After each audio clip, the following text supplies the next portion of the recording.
My name is Colleen. I can still remember that Thanksgiving in Kansas City as if it were yesterday. I walked into my parents' house carrying two pieces of news I had dreamed of sharing. I had just gotten engaged, and I'd landed my very first book deal. It should have been a night of celebration, laughter, and warmth. But deep down, I knew what was waiting for me. My family has always found a way to tear me down, no matter what I achieved. And sure enough, over dinner, my parents suddenly shouted, "You're the most useless child in this family." My sister, sitting right beside me, smirked and added, "No one expects anything from you." The table fell silent. My heart pounded in my chest as every eye turned toward me. The weight of years of silence and resentment pressed down on my shoulders. They had no idea that this time I wasn't going to stay quiet. What I said next stunned everyone, and it changed everything. If your family ever humiliated you in front of everyone, what would you have said? Share your thoughts in the comments. I'd love to hear how you would have handled it. Looking back, I realize my family's disregard for me wasn't just a Thanksgiving outburst, it was a lifetime pattern. Growing up in Kansas City, I was the middle child, sandwiched between my older brother and younger sister. My brother, a software engineer, was the golden boy always praised for his brains. My sister, a finance whiz, was the princess showered with attention for her charm. Me, I was just Colleen, the one who faded into the background no matter how hard I tried. As a kid, I'd spend hours studying, hoping to earn a nod from mom or dad. But their eyes always lit up for my brother's math awards or my sister's debate trophies. Once in fifth grade, I wrote a short story that won a school contest. I rushed home clutching the certificate, thinking they'd finally see me. Mom glanced at it, said, "That's nice, Colleen," and turned to brag about my brother's science fair win. Dad didn't even look up from his newspaper. That moment stung, but it was just the start. By high school, I was pouring my heart into writing, dreaming of becoming an author. I'd stay up late crafting stories, but Mom would roll her eyes, saying, "Writing's a hobby, not a career. Look at your brother's stable job." Dad chimed in, "Your sister's already interning at a bank. Why can't you be practical?" Their words cut deep, and I started to believe I'd never measure up. Despite that, I couldn't help but step up for my family. When Grandpa Mom's dad got sick in my early 20s, I was the one driving him to doctor's appointments, sitting with him during chemo, and making sure he took his meds.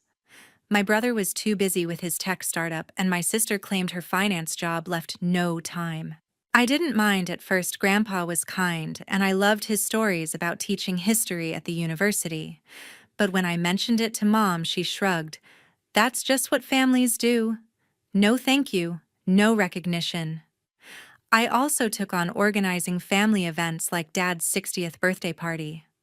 I spent weeks planning, booking the venue, and designing invitations, all while juggling freelance writing gigs. My sister showed up with a fancy watch for Dad, and my brother sent a check from across the country. Guess who got the praise? Not me. Mom beamed at them, saying, "You two make us so proud." I stood there holding a tray of appetizers I'd made, feeling invisible. Even smaller things piled up. When my sister needed help preparing for her CPA exam, I spent hours quizzing her, sacrificing my own deadlines. She passed, and Mom threw a big dinner to celebrate, gushing about her brilliant girl. I wasn't even mentioned. When my brother's startup hit a rough patch, I stayed up late editing his investor pitches. He got funding, and Dad toasted his success at a family barbecue. My name never came up. The worst part? They'd call me whenever they needed something. Mom would say, "Colleen, can you handle Grandpa's appointment?" Or, "Colleen, the family reunion needs organizing." I always said yes, thinking it'd make them see my worth. But it never did. They'd take my time, my effort, and then turn around and praise my siblings for their real achievements. By my 30s, I was exhausted. I'd built a decent freelance writing career, but Mom still called it scribbling. Dad would ask when I'd get a proper job like my brother. My sister, meanwhile, loved pointing out how her finance career was actually contributing to the world. Their words burned, but I kept showing up, hoping one day they'd notice me. That Thanksgiving, I walked into their house thinking maybe my big news would change things. I drove to my parents' house, my stomach in knots. I'd spent weeks crafting gifts for everyone, hoping they'd finally see my effort.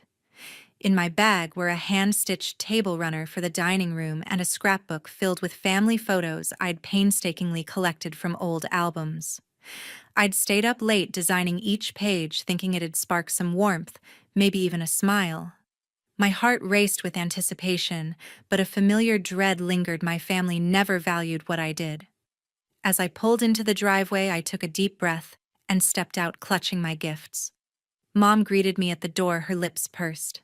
"You're late again," she said, barely glancing at me before turning back inside. I followed her into the living room where my sister was lounging on the couch, scrolling through her phone. She looked up, smirked, and said, "Nice to see you finally made it, Colleen." Her tone dripped with sarcasm, and I bit my lip to keep from snapping back. I set my gifts on the coffee table, hoping for a reaction. "I made these for everyone," I said, pulling out the table runner. Mom raised an eyebrow and muttered, "That's quaint. Did you get it at a thrift store?" My sister laughed, not even looking at it, and said, "Cute, but it doesn't really match the vibe here." I forced a smile, my chest tightening. Dad walked in, saw the runner, and shrugged. "It's fine," he said, then turned to my sister. "Did you bring that wine you mentioned? That's what we need for tonight." My brother arrived shortly after, carrying a sleek leather-bound planner for Mom and a high-end coffee machine for Dad. Mom's face lit up. "Oh, you always know what we love," she said, hugging him tightly. My sister chimed in, presenting a designer scarf she'd bought for Mom. "I saw it and thought of you," she said, earning a beaming smile. My gift sat untouched, pushed to the side as Mom fawned over their offerings. I swallowed hard, trying to shake off the sting. Trying to shift the mood, I pulled out the scrapbook. "I put this together for the family," I said, flipping it open to show photos from our childhood vacations, birthdays, moments I thought they'd cherish. Mom barely glanced at it before saying, "That's sweet, but we don't need old pictures cluttering things up." My sister rolled her eyes. "Colleen, nobody has time for that," she said, then turned to Dad. "Did I tell you about my latest deal at work? Huge client." Dad nodded, clearly impressed, and launched into a story about her promotion. I stood there clutching the scrapbook, my face burning. I'd spent hours on it, thinking it'd mean something. Instead, it was dismissed like it was nothing. Dad didn't even comment, just kept praising my sister's career. My brother, meanwhile, was showing Mom how to use the coffee machine, and she was gushing about how thoughtful he was. My gifts were still on the table, ignored, as if I hadn't even tried. Grandpa came downstairs, moving slowly with his cane. He saw the scrapbook and smiled. "You did this, Colleen?" he asked, his voice warm. I nodded, grateful for his attention, but Mom cut in before I could answer. "Let's not get sidetracked," she said. "We need to set the table for dinner." My sister smirked again, whispering to Dad, "She's always trying to make everything about her." Dad didn't disagree, just gave a slight nod. I helped carry dishes to the dining room, my hands shaking. Every jab, every dismissal felt like a knife twisting deeper. I kept telling myself to stay calm, that dinner might be different. Maybe when I shared my news, they'd finally see me. But as we finished setting up, Mom looked at me and said, "Colleen, try not to mess anything up tonight." My sister laughed, and Dad stayed silent, his eyes on his phone. I gripped the edge of the table, my resolve crumbling, and headed into the dinner I'd been dreading. When the whole family sat down at the dinner table, I felt a flicker of hope. Maybe this was my moment to shine. I adjusted my napkin, took a deep breath, and prepared to share my engagement and book deal. The table was crowded with my parents, my sister, my brother, and Grandpa, all chatting over the clink of glasses. I waited for a pause, my heart pounding with anticipation, ready to finally be heard. "Everyone," I started, my voice steady, "I have some big news." But before I could finish, Mom cut me off. "Hold on, Colleen," she said, waving her hand dismissively. Your brother was just telling us about his new project at work. Go ahead, son. My brother leaned forward, launching into a story about his latest software launch, his voice brimming with confidence. Mom beamed, nodding along while Dad hung on every word, asking follow-up questions. I sank back in my chair, my words stuck in my throat. When he finished, I tried again. Okay, so I wanted to share, but my sister interrupted, her tone sharp. Can we talk about something actually worth hearing? She said, smirking. I just closed a massive deal at work. My boss says I'm on track for a promotion. Mom clapped her hands, gushing, "That's my girl, always making us proud." Dad raised his glass, toasting her success. My stomach churned, but I forced a smile, gripping my fork tightly. The conversation rolled on, with Mom and Dad praising my brother's leadership and my sister's ambition. I sat there silent, feeling like a ghost at my own family's table. Grandpa tried to change the subject, asking about my writing, but Mom brushed him off. "Let's not bore everyone with that," she said, shooting me a look. My sister snickered, muttering, "Yeah, no one cares about her little stories." That was it. My patience snapped. I set my fork down, the clatter cutting through their chatter. "You know what," I said, my voice shaking but firm. "I'm tired of this. Every time I try to share something, you shut me down. You act like I'm nothing." Mom's eyes widened, but she didn't interrupt. My sister scoffed, crossing her arms.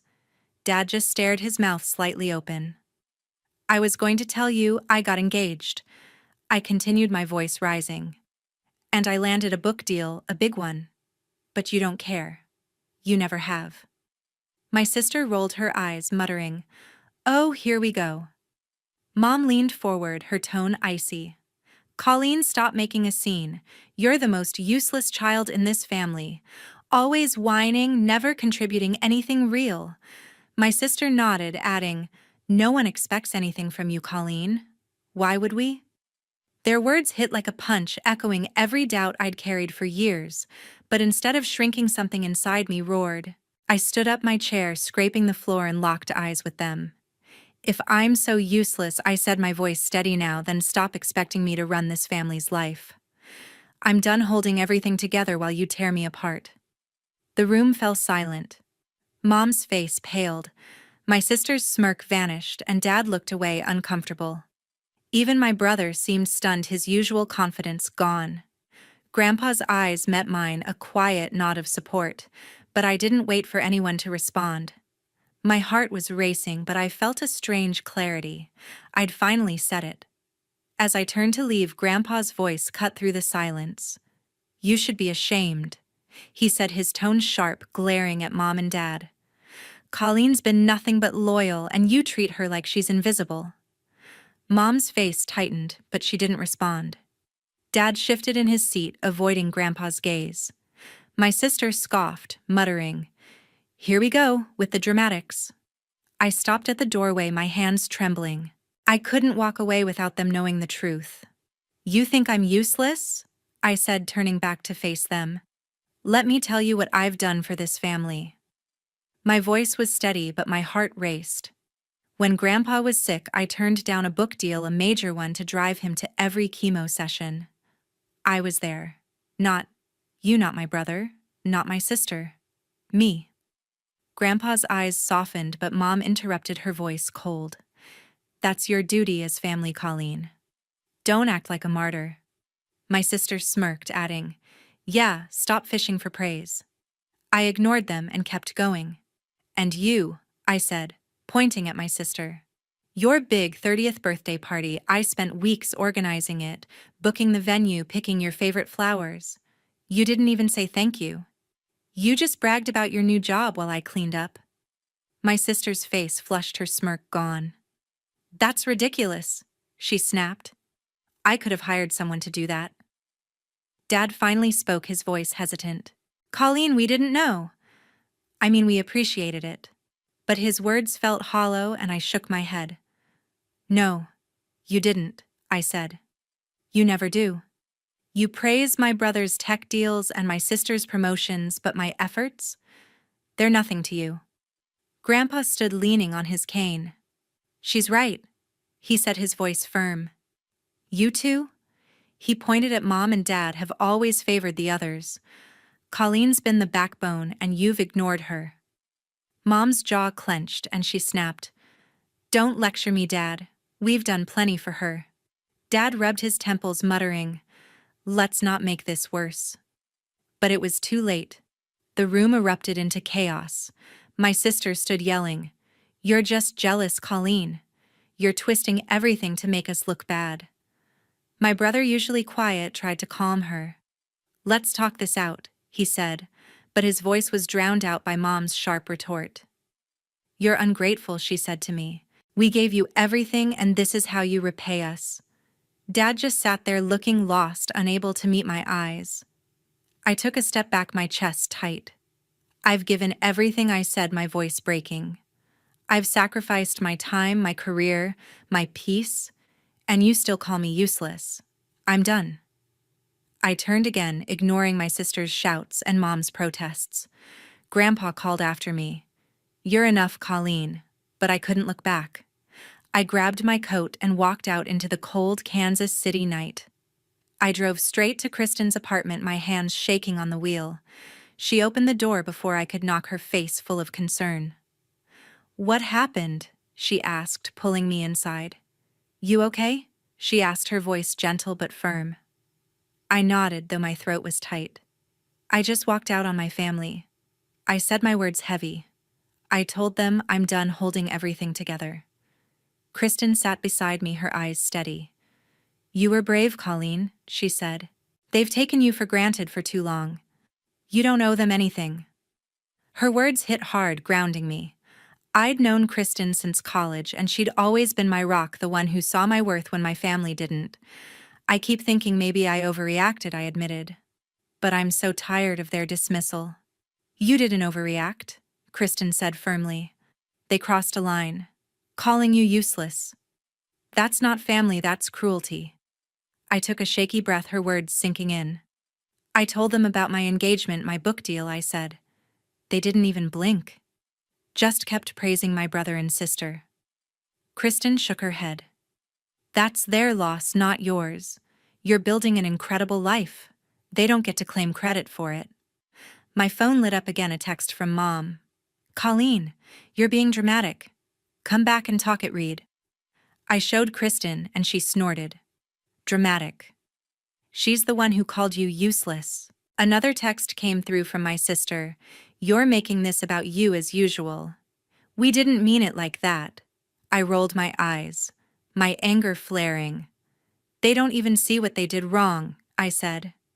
Kristen leaned forward. They're trying to guilt you back. Don't let them. I nodded, my resolve hardening. I opened my phone and blocked Mom's number, then my sister's. My fingers hesitated over Dad's, but his silence at dinner stung just as much. I blocked him too. I'm done with their excuses, I said, my voice steady. Kristen squeezed my hand. Good. You deserve people who lift you up, not tear you down. A few days later, my brother called. I almost didn't answer, but curiosity got the better of me. Colleen. I'm sorry, he said, his voice soft. I didn't realize how much you've been doing for us. I should have spoken up. I listened, my heart conflicted. He'd never been as cruel as Mom or my sister, but his silence had hurt just the same. I appreciate that, I said, but it's too late. I've spent years trying to prove myself to you all. I'm not doing it anymore. He paused, then said, I get it. I hope we can talk someday. I didn't respond, just hung up and blocked his number too. It wasn't easy, part of me still wanted his approval, but I knew Kristen was right. I had to choose myself. You did the right thing, Kristen said when I told her. He's not a bad guy, but he's part of the problem. You're not obligated to fix their mess. Over the next week, Kristen checked in daily, bringing takeout or dragging me out for coffee to keep my spirits up.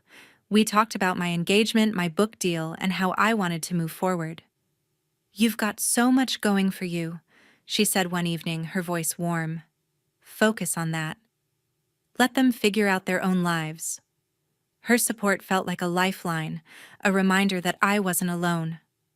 I started to feel lighter, like I'd shed a burden I'd carried for years. Blocking my family wasn't just about anger, it was about reclaiming my peace. I didn't need their validation anymore.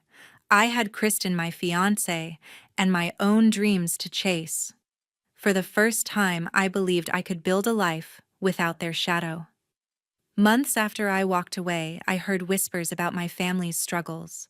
My cousin, who still kept in touch, mentioned that Mom and Dad hadn't hosted their annual summer barbecue, something I'd always organized. Without me, they couldn't pull it together. My sister, meanwhile, had lost a major client at work, a deal she'd bragged about for months. Apparently, her stress was obvious, and her colleagues noticed her usual confidence crumbling. I didn't feel joy hearing this, but I didn't feel guilty either.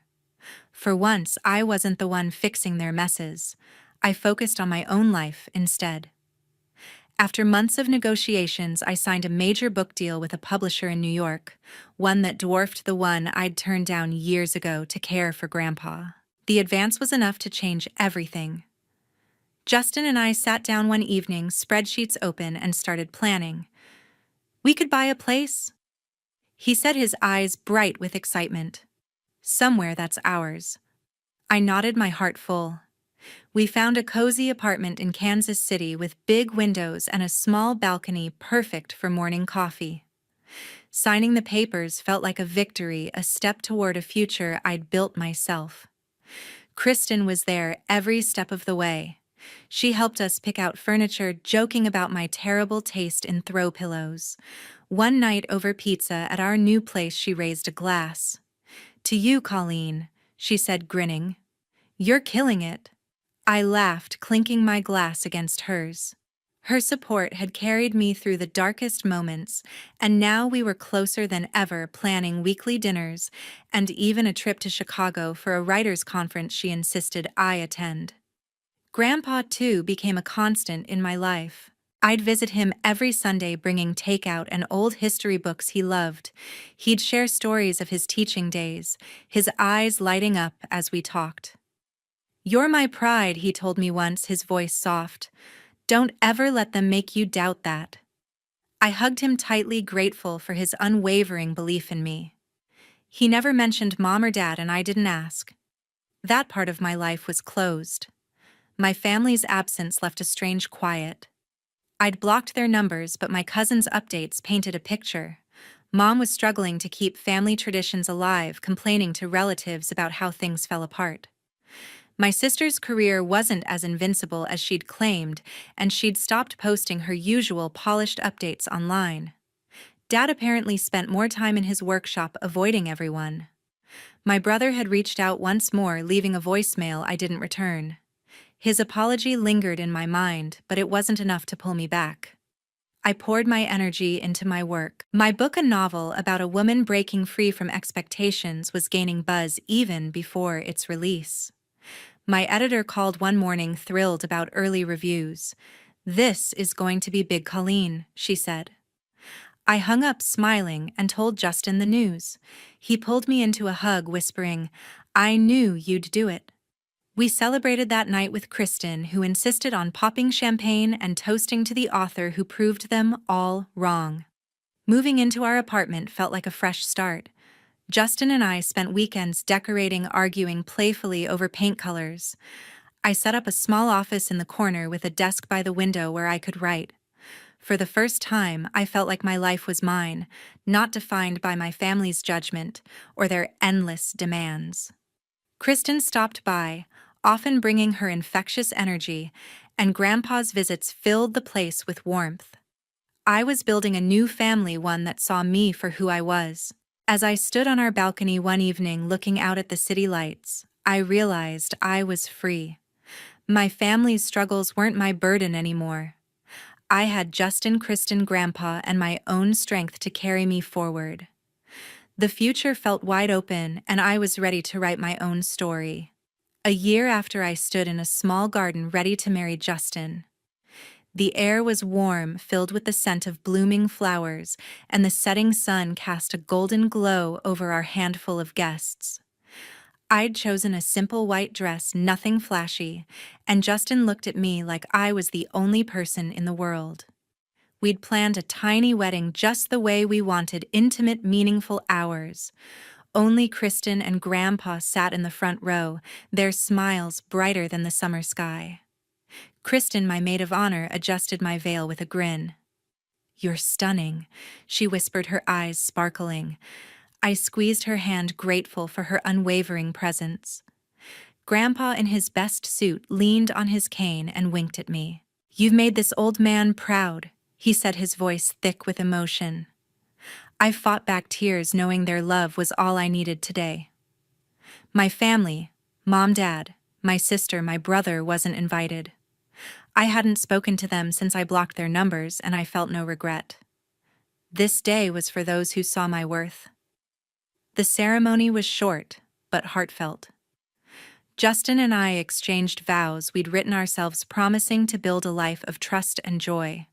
When he slid the ring onto my finger, I felt a weight lift, like the past was finally behind me. Kristen cheered louder than anyone when we kissed, and Grandpa clapped his smile wide. Afterward, we gathered at a small reception in a nearby barn decorated with fairy lights and wildflowers. Kristen gave a toast, her voice steady. "To Colleen," she said, raising her glass, "for choosing herself and showing us what strength looks like." I blushed, clinking glasses with her and Justin. As we danced under the stars, I thought about the journey that brought me here. I'd spent years trying to win my family's approval, bending over backward to keep them together.